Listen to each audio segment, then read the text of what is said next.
Welcome to the Next Move in Conveyancing podcast. I'm your host, Kev Tunnicliffe, and we'll be discussing all things property and legal. Let's get into today's episode. Today, we're joined by Sam Cerrone. Sam, how are you? Very good. I'm honoured to be here. I've featured on quite a few podcasts, but it's sometimes talking about my dramas and my life. So I'm actually honoured to be here and talking about a professional subject. All right, we'll probably have more interest talking about the dramas in your life, but We'll save that for afterwards. So today's theme really is about your industry and my sector, really, how we can work better together. I think for years, just put in the picture, I'm an ex-mortgage broker before we set up Sort, and we set up a small estate agent, back in the early 90s. So I've really sat on all sides of the fence, which helped a little bit with Sort, but I think really it's getting a better understanding, or the listeners getting a better understanding of what both parties bring to the table. So if you want to tell us a little bit about yourself and where you come from and what you've done. So I've just reached 40. It's taken me a while to accept that. I think I was going down the route of I'm 39 plus 1. But no, I've actually introduced myself today that I'm just turned 40. I started in a estate agency at the age of 18. I went for the interview not even knowing what an estate agent was. I was kind of drawn to the fact that they were offering this job where you could get paid well, so they say, and that every day was different. And then 22 years on, I've done 13 years worth in corporate. I've done 2 years in independent, and I'm just coming up to my 6th year as, well, you could call it self-employed, or you could call it setting up my own business, however you want. But I'm an estate agent my way. And would you say those first 15 years then were your education piece? Oh, without doubt, yeah. Especially in the corporate world, you learn lots. You come across a lot of people, and you learn the job inside out. Especially when I started, I knew absolutely nothing. And at the time I left, I was on my 4th branch that I was running as a branch manager. So you definitely work all your way up, and you learn as you go, in the job and personally as well. Yeah. Those give you the confidence to then go on and do it yourself. Mm-hmm. Fabulous. So what does a typical week look like for you at the minute? So the beauty of not having to work for corporate or having to work for a boss, shall I say, is it's my diary. So my diary consists of a Monday and a Friday with my little girl that's 3. So when I did go self-employed, I decided that I wanted another child, because I didn't want to be the mom knocking on the door at 7:30 in the morning and the last mom then at 6 o'clock. So I thought, do you know what? I've just set up a business, so why not throw a little baby into the mix and do a estate agency my way, and have a little bit of time with her. So I have her on a Monday and a Friday, but I juggle. So I'm in the background of my business, sort of like dictating to the girls what needs to be done. And then my Tuesdays, Wednesdays and Thursdays are full of back-to-back valuations, putting people on the market, setting them all up, going through their pricing strategy, talking about the process of what's consisted of when you put your house on the market to when it goes through, and what happens in that interim period. And then I have a little bit of fun on social media as well. I've got a fantastic following base. I've managed to set up a fantastic social media presence, which brings me in leads. And it presents how we work as a company. Yeah. It's very girly, it's pink. So I'm behind the camera a lot as well, whether that's presenting a house or whether that's telling my audience the real shit that goes on behind the scenes. And so I'm guessing, therefore, if you go back to the 20 years when you first started, you've seen a huge difference in the way you do the job now? Yeah, hugely. And I am genuinely on a mission to get as many people out of the corporate world as possible, and to show them what can be done if you believe in yourself and go and work for yourself. And it doesn't have to be a business. It could just literally be 2 or 3 houses if you want to sell. However, I wouldn't have been able to have that conversation with somebody 10, 15 years ago, because the self-employed world wasn't there, if that makes sense. But back then, it gives you courage, it gives you a safe space to be able to learn, to be able to look up to peers. So I suppose I am where I am today because of those days as well. So you've seen an awful lot of change in the agency world. Yeah. Do you see much difference in the conveyancing world back to, thinking back to when you first started? Has conveyancing evolved in the same way as the agency has? or does it still give you the same frustrations? I suppose for the first 10 years of my life, not 10 years of my life, but the 10 years within my career, I'm a sales negotiator, I'm a lister, and you have this sales progressor that's kind of like locked away in her room upstairs. She was a lady called Sue, and she's absolutely incredible. But you never actually truly knew what went on, and she'd always be asking for more. I need more from the sales negotiators, or which would be I want more information on the chain, or I want to know where the current status is. If you're bringing me a sales memo, how far has it progressed? And us negotiators would have this roll of the eyes. She's coming back down, she's whinging, she's moaning. When actually, as you progress further, you realise that all this information is key. It actually helps her do her job in a better way. Same as a lister, as a lister or a valuer, it's important to set out expectations with the client of that magic question: how long does it take? Well, how long's a flipping piece of string? And my phrase that I always say to my clients on appointments is: we don't know who your buyer is, and we don't know who your seller is. So at the moment, I have not got a clue. Until we find you a buyer and until we have a complete chain, then we can start talking about a rough estimate. But as you grow as an individual, as yourself in the industry, you start realising that it's the biggest part of the business. And if you can't get it right, you potentially haven't got a business, or you haven't got a sale. So whether it's your own business, you need to protect your business. And if it's you're working in corporate and you just want to get the sale through, it's so important that you have a relationship with the conveyancers. So I'd like to think that more solicitors are open to working with estate agents now, because I think it's more out there. It was a little bit more hidden 15, 20 years ago. But yeah, I've watched it evolve, and I've also grown and understood it a lot more as well. The conveyancing piece? Yeah. Because I think that's probably the challenge from our side of the industry is there's been so much change. And when it changes, it always falls on the shoulders of the conveyancer. And a big issue we have right now is source of wealth. So it's not source of funds. It's not have you got the money. It's how did you amass that money. And as always, the risk always falls with the conveyancer. And we feel that some of the delays at the minute are absolutely down to the fact there's way more to do now than what there was even 5 years ago. So I mean, one of the questions is the UK home buying process still fit for purpose in 2026? And if you consider that really from both sides, from what you guys are doing, and then well, I suppose I'd like to ask a question back on that, because it's like when will it change? Because I've been in the industry for 22 years. Why aren't we doing the Scottish law still? So it's a main thing that happened. That was a big question when I started 22 years ago. Why is it in the UK that we've got the hardest way to get a sale through? When will it change? But then do you ask the question, why don't we do it the American way? Or there's other. I think the problem with, and I know you've got properties that are as old in Scotland, but it's still an industry where you could have been doing this job, and I know at lunchtime we'll probably chat further, but you could have been doing this job for 20 years and then come across a title you've never dealt with before. Yeah, very true. It's just such a varied, just a very property market. And lo and behold, over the recent years, they've started to add in the Building Safety Act and just other things that make it even more complicated for the lawyer or for the conveyancer doing the job. So I think if you look at the timescales that it's taking now, to what it was back then. Average 16, 18, is it now? And what was it in? 4, 6. Every sales memo would be like 4 to 6 weeks. And is there still a bit of a mindset that it should be faster on your side of the fence? Not necessarily, because every person that's selling has got a different reason for moving.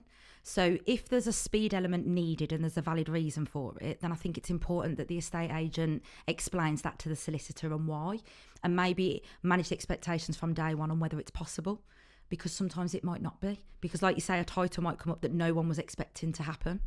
So if there's an awful lot of talk about upfront information and getting more information right at the very start, and it's to them whether it's your job to do that, whether it's the solicitor's job to do that. Does that move a little bit towards the Scottish market? You're giving far more info at the start. Would that really speed up the process? Would it make it more transparent for the client? Would they have a much better expectation set, and more accurately set the expectation of the client? Yeah, and I think that can happen from the valuation. That can come from whether it's the owner of the business, whether it's the valuer sat in the owner's house, sat on the sofa talking to them about the process. Something that we've tried to implement into the business this year. My sales progressor that works for me is incredible. I trained her at my independent, and then she come over to me when I set my own business. So we've worked together now for about 7 years.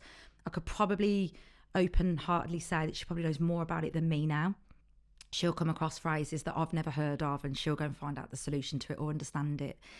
But she brought to the table at the beginning of this year that she think it'd be beneficial that people start their solicitors' protocol forms from the second that they come on the market. Yeah. So it's completely agree with that. Yeah, so because it could still take 4 to 6 weeks to get them sold. Yeah. So in the comfort of their own home with a cup of tea, get them all done, get all your documents together, whether that's your fence certificates, go and get the electrical certificates done, your boiler serviced. Because what tends to happen is the people that don't do that, then when the sale's agreed, they're too excited about finding a house. And then when they find a house, then all of a sudden it's like, we've got to go quick. Yeah. But actually, potentially they're 4 weeks behind because they haven't filled out the paperwork. Yeah. And that advice has come from my sales progressor that does the job day in, day out more than me. And I think it's important that you listen to the professionals doing the job daily. Yeah, there's a big push in the conveyancing sector for reform. And yeah, that's whether it goes as far back as really looking at the HIP type model, where you get the searches, the vendor gets the searches, the vendor gets the survey, you get all the protocol forms done. Personally, I don't believe that we need to go that deep into it, but I massively believe that getting that information up front, even if there's a cost, if there's a cost to the client of doing that, do you think the client should pay it? If it's a small cost for, in effect calling it onboarding, we're going to do your ID, we're going to do all the protocol forms, we'll even go and get the title for your property. We'll do an assessment of that to give an indication of how complex this is going to be once you found a buyer. Do you think clients would buy into that? I think that's needed. Yeah. So, for example, my clients pay £250 to come on the market just to pay the photographer direct for their fancy photos, their fancy video reels that we do that they see on socials. You know, all the stuff at the front that looks very pretty and fancy. That then needs to be implemented into the most important part about the selling process is the conveyancing side. So actually, it's worth every single penny to make the transaction as smooth as possible, just as important as making your house look pretty. Yeah. Yeah. Because a bit controversial. I do sitting and listening on some of my legal guys. Yeah, I think they get a bit probably scared when an agent rings them. Okay. And it seems to be that it's always chase. And for me, if we can get the information up front, if we can charge more for it, and I've beat about that on every podcast that I talk about, the fees for conveyancing is too low. If we can get the fees, I agree. Yeah, if we can get the fees to a level where they can deliver a far, far better service, you can actually put the fear in control of the file. And at the minute, I just feel that an awful lot of the communication is reactive. And for me, it really needs to be proactive. But the only way you can do that is to reduce down the caseloads and give them more time to actually do the job. In what element would they be scared of an estate agent ringing in? I think it's the fact that maybe they were chased 2 days ago and they've not had a chance to do the work. I genuinely believe that there's a lot of conveyancers that are overworked. Danger you've got with that is burnout, and stress. So I think as an industry, we need to look at it and go, right, well, without an estate agent or a mortgage broker, we haven't really, in our line of work, we haven't got a client. For a law firm to go out there and actually change their marketing strategy and go and get the work direct, a lot of the big boys probably wouldn't survive because they're reliant on you guys and brokers to get it. But then do we work properly with you, or do we then see you as a nuisance along the way? Yeah, and I think, there's a lot of us out there, isn't there? And it's like anything in the industry, you get some good ones and you get some bad ones. But a good one should ask questions, because what it is if they don't like what they're hearing on the phone, it's then what they do with that information. So they should be asking questions. They should understand why there's a delay. If it is, we've openly said to solicitors, because we know you're busy, and the last thing we want is is clients ringing them because, with all due respect, they don't understand the terminology. Yep. It's solicitors and estate agency jargon, isn't it, in a way? So they'll get off the phone and then they'll ring us and say, I've got to do this, this and this and this, but it actually doesn't make any sense because they don't understand it. So we like the relationship of tell us everything, tell us the rough timescales, manage our expectations, and we'll relay that to the client. Put that file aside, move on to the next. And I think it just needs to be reciprocated both ways, though. So sometimes we get clients giving us so much flipping grief that we might need to explain to the solicitor, look, we're getting bombarded. How can we work together to calm this client down? Yeah. And let's sing off the same hymn sheet together. Yeah, and obviously every client is different. They are. You'll get one who's massively frustrated. Yep. Even though he's getting and won't listen. Even though he's getting an update every other day. Yep. Where you get somebody else who's quite relaxed, but they're getting a weekly update. Yep. And I think as long as the expectation is set at the start, but do the solicitors you work with, do they give you that expectation? Do they give you sufficient for you to go to the client, or is there more education that's needed? This is probably going to sound really corny, isn't it? Because we work very closely with Sort Refer. But there's a reason why. I mean, within the network that I work in, I've got solicitors approaching me all the time, and I will always give somebody a go because I know what it was like when I first set up. However, we will constantly keep coming back to Sort Refer, and the reason being, and this is what I say to my clients. Just for example, we have a very close relationship with Conveyancing Home, Gorvins. We have with Fiddler and Pepper in the past, but I openly say to my clients, don't go and do any Google reviews on the firm because we are putting you with a particular person. So every time that file goes over, it's being asked to go with that particular person. We've ended up being that we've got where some firms don't act on both sides. We know that Kaylee from Conveyancing Home will work really, really well with Kerry from Gorvins. And we just know that they talk to each other. Yeah. So we'll openly say to the client, it's the person that we're putting you with. And the reason why we're putting you with them is they communicate with us. And that just makes our life so much easier. So, I mean, I'm part of something called Project 28. And it's really for that reason. I've got a huge passion to change conveyancing. I know that on my own I can't do it. And I know that Gorvins can't do it on their own. I know that Fiddler and Pepper can't do it on their own. And anybody on the panel can't. But we've got a collective of 28 law firms, which is the start. Yep. And as long as you can get those people talking to each other, because as much as the industry's done that. Yeah, there seems to be like this brick wall that we're in the middle of. Yeah, but, conveyancers will blame agents will blame brokers will blame solicitors, and it's just a merry-go-round of who's to blame for this falling apart. And we need to stop that and really get everybody working together. We always try and explain that if we know the problem, everyone makes a mistake. We're all human. And there has been a couple of times with our solicitors where they've said, I've mislaid that, or I didn't get a chance to reply to that inquiry, or they've gone back to the side to say they're all inquiries are completed, but then actually all of a sudden there isn't.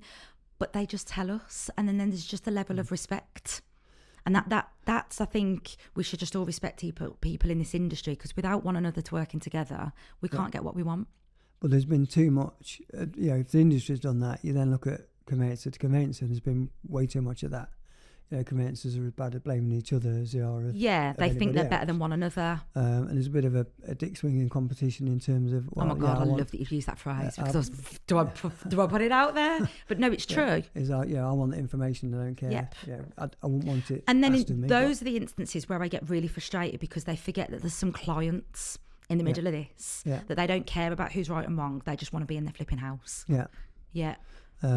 So I think we're at a point in time where the industry started to realise we won't last if you carry on this headbutting. Yeah. We've got to start working closer together as a conveyancing industry, but also then embracing what you guys bring to the table, what a broker brings to the table, and realising we've all got the same outcome. And that is to give that client the best possible service. Yeah, and it's knowing how the solicitor likes to work best. Like, we've got loads that we work with, and everyone's got their own different personality. Everyone's got their own different ways. Lenders have got different requirements as well. So Liz, who's my sales progressor, will ask from like the first phone call, how do you like to do it? What's the lender asking for? Because sometimes some solicitors won't even raise any inquiries until the mortgage offer's in, or till all the searches are back. Some will start all the inquiries before the searches are back. So we'll ask so that then we can manage the client's expectations along the way. But if we don't know, how can we get involved and help? And is there a danger that if you wait and wait and wait for all the information, you're just causing unnecessary delays?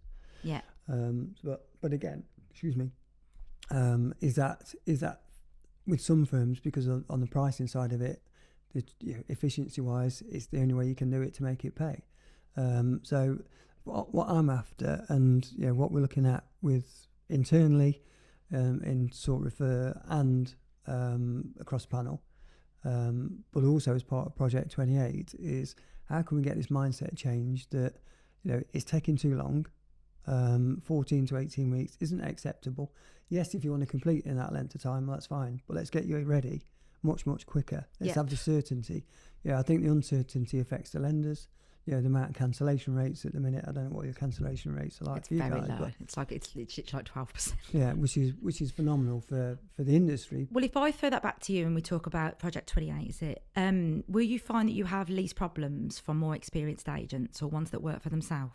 I think what you'll see is more and more people as a collective saying, right, well, collaboration and actually using the data, and as long as it's proved and it's acceptable data, that we are ready to go a lot faster. Yeah. Where not, we'll tell you at the start that this isn't going to take 4 weeks. It's a bit more complicated. So, we can give you a definition that this is what the ambition is. However, where it goes, it's always going to change. As long as as long as the client knows. Yeah. And I think that's the perception of communication. Yeah, and I think this is where it can get really frustrating. If you've got a corporate individual that's only been doing the job a couple of years, sat in the living room, all they want to do is get that person signed up so that they can go back to the office and say, I've got the introduction, I've got it towards my bonus. Whereas I'm sat in that living room thinking, I want that money in my bank in the next 6 months, in theory, whereas the corporate individuals don't. They just want it towards their figures, and that's the difference. So I walked away from one last week because she was leasehold. She's a house, 40 odd years left on the lease. I said the worst thing you could do is go on the market at the moment. It's absolutely the worst thing you can do. These are the steps I'd put in place. No. So-and-so agent said that they can put me on. And you just know it's just the wrong advice for that person. Yeah. And it's the same with legal work. Even when there's divorces involved, we know it's not always that straightforward. A house I was at the other week, 2 houses are merged together, but they've done nothing on the titles.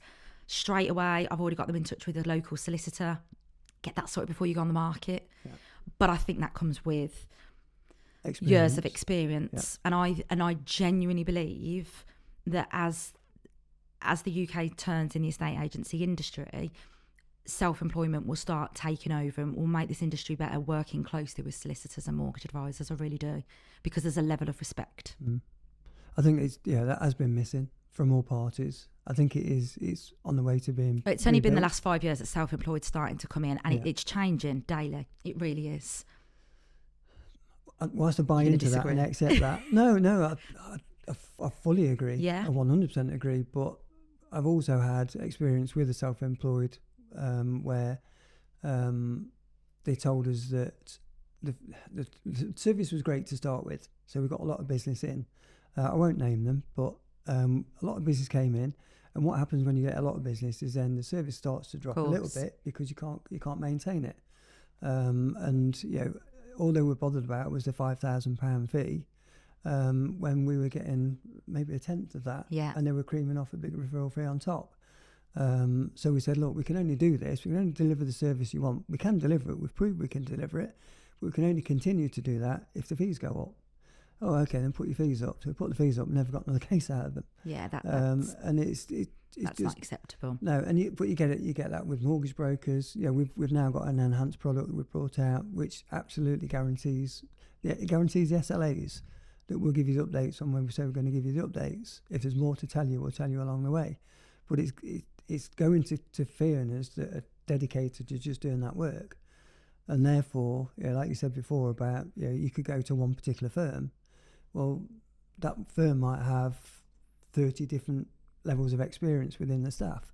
It's knowing it's going to go to the people that can actually do the work. Yeah, that's why I'm quite particular with who my files go to. Yeah, and I think we'll see more. And this is really the aim of what I think for me, what I'm trying to achieve and shout about with the Project 28 side of stuff is, it is such a varied market.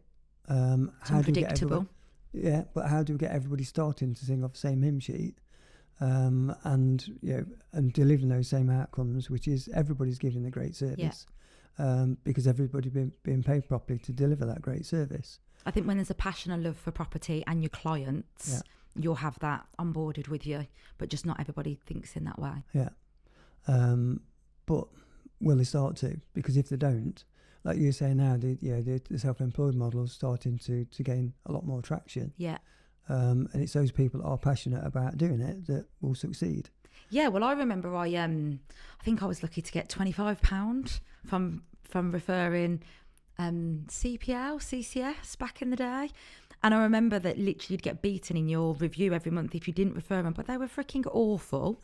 And then take away your tax. And I remember I'd be sat in appointments thinking, who can I get away with putting CCS with? And it would always be a client that just said, Sam, I'll just do what you expect. And the laid back ones that probably, as horrible as it sounds, won't question, won't challenge. But yeah, then when I then moved to independent and got introduced to sort refer, and I'm like, okay, I can get up to £300 here. Now the referral fee is fantastic, and there's a lot of stuff that goes on with LinkedIn about referral fees and stuff like that. I've got solicitor firms approaching me that will double, in some instances triple, but it's not about that. It's about my client. It's about getting my fee for what I've said I'd promised to the client. And if it means I get 100 quid, 300 quid, 500 quid, then bonus. That's the way I look at it. It's a bonus because I just want my sales to go through with as least drama as possible. See, for me on that, I believe they should be capped. Yeah. And running a panel manager, I still believe they should be capped. We get brokers shouting us, we can get X amount more from somebody else as well. We'll go and fill your boots. I don't want to have my arm twisted to say I'm only going to give you work if you give me more on a referral fee. It doesn't really, it's demonstrated. It's demonstrated they don't really value what it is that we're bringing to the table. I get it with putting a fee forward. It's like my clients want my social media presence. They want the marketing that we offer them. They know we're talked about everywhere, and you get this much more personal service. But they want it for peanuts. I'm happily to walk away from it because you've got to respect people that are good in this industry, because it's the difference of a sale going through or not. Yeah. Well, if you don't, I mean, all you can do is, and we've seen it time and again, and COVID was probably the best example of it, is the market died, it came back with the biggest force ever. That was my light bulb moment. I was sat watching Only Fools and Horses with cream cakes thinking, I'm running someone else's business here, I'll flip and do it myself. Yeah, so that was it was incredible. Yeah.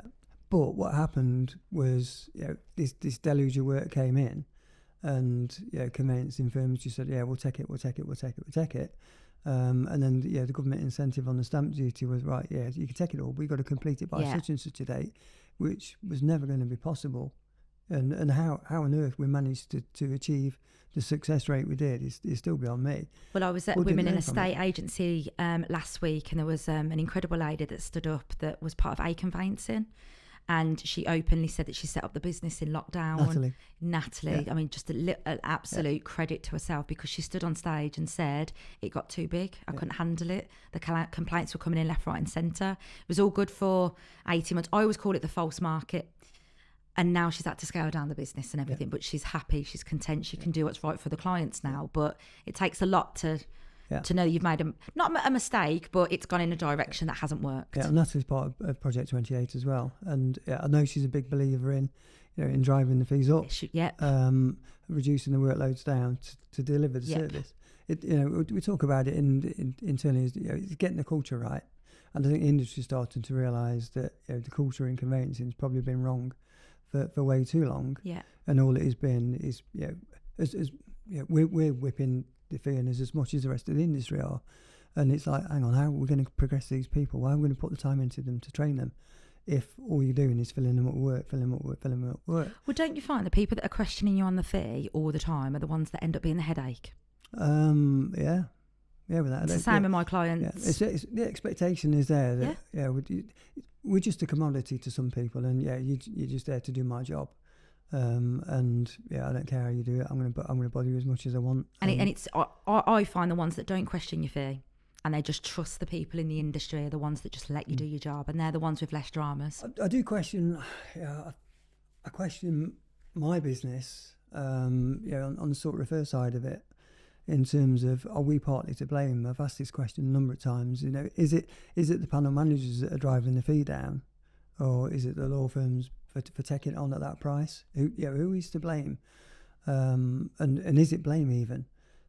But if we've all got a responsibility to say, right, we want this. I want sort refer to be the best panel manager. Of course I do, and I want that to be service driven. Yeah. As it stands at the minute, you can't do it on the price that the price that it is. You can't sustain it. You can do it for a certain amount of time, but then you'll see, and we've seen probably every firm on panel over the 17 years have a period of time where they've probably taken too much work on and the service levels have dropped. But if the fees were higher, you could deal with less, which then gives you a better service. So and that's something I learned managing. after about 2 years into the business. For us now, it's all about how can we do that? How can we give work with people that want to work with you and respect you as well, and they'll pay you what you're worth and more. Yeah, I can see that your passion comes across in that way. Yeah, it does. I've not done an awful lot of public speaking, but when I have, people have gone, wow. And I'll have a script. I've got a script here, and I've not followed it at all yet. Oh, I wing life. It's better winging it sometimes. And I do. I went to one presentation. I had to give them a full-on slide deck, and apologised to everybody at the start. I went, there was some bad language that I'm throwing out here. I'm super nervous, but I'm not going to follow this because it's not relevant to what. And that's what people want to see is the real side of you. Yeah, and at the end of the day, pretty much everybody came up with, "You're the best speaker today because your passion." Passion. But it's your business, and you can tell when it's your business. You care about it. He says, "I'm just being paid. I'm an employee." And that's going back to the relationship with the solicitors that we work with. You can see their passion. You can see they're knowledgeable, and then that creates respect. Yeah, and it goes a long way. But I've got a partner who's 28 years a conveyancer she doesn't believe that we're going to change it. She hates it. I think she'll probably kill me. She'll kill me for saying this on camera, but she doesn't like the job. I think it's just that the fact you get used as a punch bag. Yeah. There's only so much of it you can take, and so we talk about burnout, and it's my job as a business leader is how do I stop that burnout with all my staff? How do I get them bought into what it is we're trying to achieve, and how do I change and retain that culture? You're going in the right direction. Yeah. I think we're well on the way to it, and so we've brought out a new product that it is more expensive, and the people that are doing that work, I just want more. That's all I want is more and more of that work, because they're now in control of the file. They're not being pestered by the client. They're not being pestered by the estate agent or the broker. They're in control of where it's going. Okay, just to add some questions to it, and you've seen change, say, over the 20 years. As an agent, what do you see the biggest way to add value to a customer during the most emotive and stressful time of their lives? I think they need an agent I know. They need an agent that they trust, that they feel comfortable with. If you're dealing with women, we're emotional. We go to bed overthinking everything, and they need to be able to get on the phone to their agent that they work with to be able to talk through their worries, their concerns. And when it gets to the solicitor stage, they won't understand bugger all, and they need to trust us that we know what we're doing and that we'll always do what's right for them. So, I always say to my clients in the lounge, if you don't feel trusted with me and you don't feel like you can work with me for the next 6 months, then don't bother. So, yeah. And how do you help customers feel supported? What do you offer that's different? Me? No. There is absolutely an element of that. Of course there is. No, there is. And when I first set up the business, genuinely hand on heart, I'd set it up to sell 2 or 3 houses a month by putting them on the market and handing their keys over. It very quickly spiraled.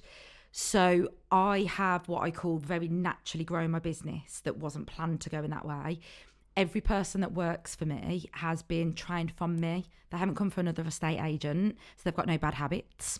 The first person that came was my sales progressor, which allowed me to go out and list more houses so she could do it. I trained her at the independent before. She's a 40-year-old woman, early 40s, a mom. The next person that come on board was my best friend, and that's because she's seen me working, doing admin till late at night.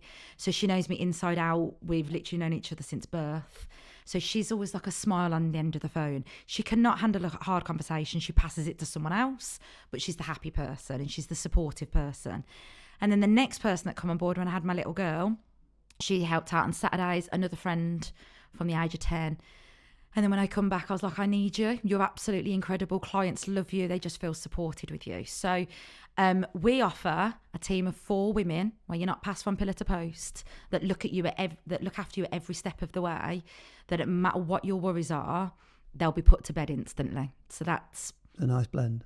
A fantastic blend. Yeah. And it's built on trust. So what role should an agent, a broker or a conveyancer play in educating the buyer?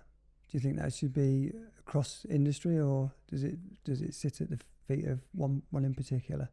So you've got a buyer, and you're going to tell them through, this is what the journey is going to be. Who's best placed to offer that advice? So I think that's 2-part. They've obviously felt connected with the estate agent that showed them around the house, and it's our job to obviously negotiate the best possible price for the owner, but they need to feel supported, the buyer does, because the way that we look at it is forward thinking. They might have a wobble in 6 weeks' time when the home buyers report comes in, and they need to feel that if whatever worries they are, they can pick up the phone. So there's an element where the sales negotiator will support them with the excitement of agreeing the sale, and then it's passed over to the sales progressor, who will give them a call, and we call it introduction calls. They'll make sure that they've literally got 15-20 minutes to talk through what's going to happen and how this relationship's going to work. Because, again, we don't know what's going to be thrown at us. And that's what I say to my clients as well. I can't predict what's going to happen, but what will be thrown at us, I'll have a plan B, I'll have a plan C, I'll have a plan D. You'll be supported at whatever's thrown at us. And that covers you, the broker, the agent, the everyone. Solicitor? Yeah. And I think the more you can keep in-house, the better. Yeah. Okay. What do you think is the biggest misconception that causes delays or frustrations? I know it's clients' expectations. They just don't understand the process. The more they trust us, the easier their life will be, and the more that they try and get involved and do it themselves, the more problems occur. So they need to trust us, and they need to let us do our job. Obviously, it's a really emotional time for a client when they're buying a house or selling a house. How do you manage to keep them grounded? That was a dirty laugh, wasn't it? Do you know why I laugh? Is we set up a WhatsApp group because we're all on the field doing viewings, and regardless, one of us can always respond at one point. We have a few problems with divorces, and one of the questions that I'll always ask is it amicable? Can you be in the WhatsApp group together? In there. There you go. Mm-hmm. As a woman, we get a lot of women coming to us. We're like the agent in the playgrounds of when the separations happen, the business cards get flown about. So we're there to support them, but we need both clients on side. So it's important that we manage. It's all about managing their expectations. But we have woken up on a Monday morning before with rows having gone on in the WhatsApp group on a Sunday, where we've had to calm people and remain professional and tell them what's being done. So how do you keep momentum going when the emotions are that Taking high? full control of the situation, not getting involved in all the bullshit, not getting involved in their dramas, not taking a side. And I'm only using divorces because that's what just popped to my head. And just let us do our job. Mm-hmm. I probably shouldn't comment. Still going through the divorce legally. I shouldn't probably comment on that one. Maybe we'll talk about this over lunch. Okay. Some quick fire questions. Oh, it's like speed dating as an estate agent. Stop flirting. I'm not. What's the biggest myth about estate agents? That they think that we're arrogant arseholes. And we're totally not. And you talk about you're trying to change the perception in your industry. That's what I'm trying to do in mine. So is there an element of truth in that? Back in the day, without doubt, yeah. And does that still exist now? With certain people, yeah. And I think it's more the old-fashioned ones. Yeah, I think, again, to flip that back to the conveyancing side of it, we're part, I term it volume conveyancing. Some people call it factory conveyancing. I hate that term with passion. I don't like that. I think it is, we're specialists in conveyancing. And then you've got some of the dinosaurs, and they won't like that term, obviously, but some of the people that have been doing this job for 30 odd years who are set in the ways that just don't value what it is that we bring. Yeah. And I think there's absolutely a place for both in this world, but it's really about the forward thinking of if you're looking at agency in a different way now, and how you can make it better, and how you can bring more people to the party. Yeah, and how it can actually be an enjoyable experience if you allow the professionals to do what they're good at. Yeah. But yeah, I think there was back in the day, it could be, I still get it. I go to an appointment and you can see they're uptight. They're a little bit nervous about who's walking into their room. And I suppose that's where my social media is really good, because a lot of my clients will open up the door and be like, oh my God, it's you. You're actually real and you actually are like you are. And that's where social media is incredible, because it shows you the person that's coming into your room. Whereas before it wasn't like that. It'd be like, here's 3 people in a suit and they're going to sit in your living room and they're going to pitch to you. Yeah. And that's long gone. Yeah. I think that was always, the success I had as a broker. As long as you're you, as long as you care about what you do and you're honest. And, I can't remember the last time I sat in an appointment and had to pitch. Yeah. Because they know us, they follow us. It's more advice than it's it is. more advice, and it's more feeling comfortable and telling them the price that they want. Yeah, completely agree. Until you get kicked out and they don't like your fee, but that's their problem, not mine. Well, you get what you pay for. Exactly. Mm-hmm. What's the one thing buyers should always do before making an offer? Flip and sort their finances out. Like, sit with a really good, experienced mortgage advisor. Know their monthly outgoings. Make sure that they're comfortable with how it's going to work, and be confident in that way. Yeah. Cool. What's the fastest you've seen a chain complete? A chain? Do you know I had a chain of 11 go through in 7 weeks, and I never thought it would happen. Yeah. It was years ago. And I remember tying up the sale thinking this is just going to be like a year's worth, and it flew through. Oh, fabulous. Yeah. That's very rare, though. Yeah, do you see that happening in today's world? No. I think we've personally had one of, I think we've had a chain of 4, and I could probably say 80% were we've sought with her, because we've got full control over it. And I think it was around about 14 weeks. Yeah. And that's a chain of 4 with different dramas. And again, what we're trying to achieve with the wider industry is that becomes the norm. The norm. And probably the high end, rather, the norm is probably lower than that. So that'd be fabulous. What's the most surprising thing that a buyer's asked you? This is going to sound really bad, because I suppose it's just a normal question, but they start asking you, is the roof falling in? Well, I don't fucking know. Do you know what I mean? I did a post actually last week, which is, I'm not, I haven't got a crystal ball. I'm not a building surveyor. So they sometimes ask questions that I can't answer. Now you got me thinking. I might come back to you on that one at lunch. Okay. But yeah, how much would this house be worth in 5 years' time? I don't fucking know. Yeah. Who knew that COVID was going to happen? We were going to have the biggest boom ever. Yeah. Yeah. What's going to matter more in the next 12 months? Speed or transparency? I'd like to think transparency, and I think that will then bring up speed anyway. I think, I completely agree. Yeah. I just think it's too disparate at the minute, and there's too many people that have got different ways of even quoting, for example. I think when the quoting happens as well, some people are just it's a little bit like in my industry.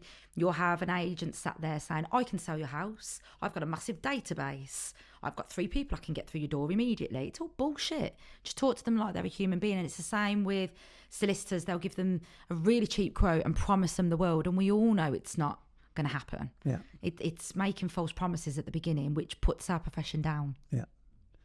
But at the end of the day, I suppose it's still an opinion, isn't it? In terms of and then it's up to the client whether they get wrapped into it, and that's their problem. Yeah. One final question. One piece of advice for someone starting the process today? For a buyer or a seller, or both? Probably, the seller probably. Yeah. Respect your solicitor. Respect the process.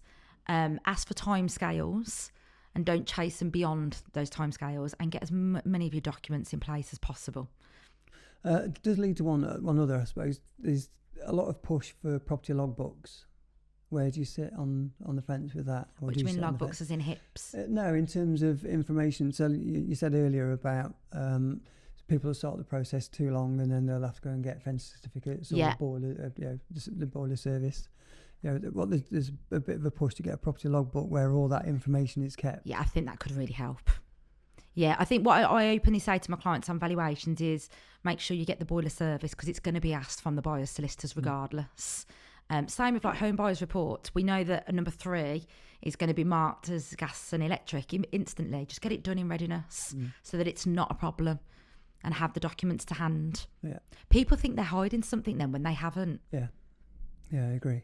Why haven't they had the boiler service? There's obviously something wrong with it. No, it's just the last thing on the list. But we sold the house in October, and that was done right at the death. Exactly. Yeah.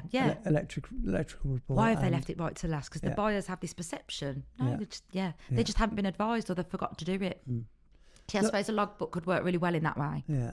So I think really is what we're seeing is the market moving towards everybody working much closer together. Yeah. It sounds like we've obviously got that really good relationship going with you guys and our panel firms already. Upfront information for me is pivotal to this, but that'll only work if we reduce down the fees and give people time to do the work. And I think then it stands us both in good stead, because you're building your business on reputation. Yeah. I'm guessing that you'll be getting a lot of referral work because of how good a job you do. Exactly. And therefore, we're the extension of that. So the more we deliver, and the better we deliver, that can only enhance your reputation as well. Without doubt. Thank you very much for today. You're welcome. And, thank you for having me. Thanks for tuning in. Hope you've enjoyed it. If you have any questions or feedback, feel free to let us know in the comments below. See you again soon.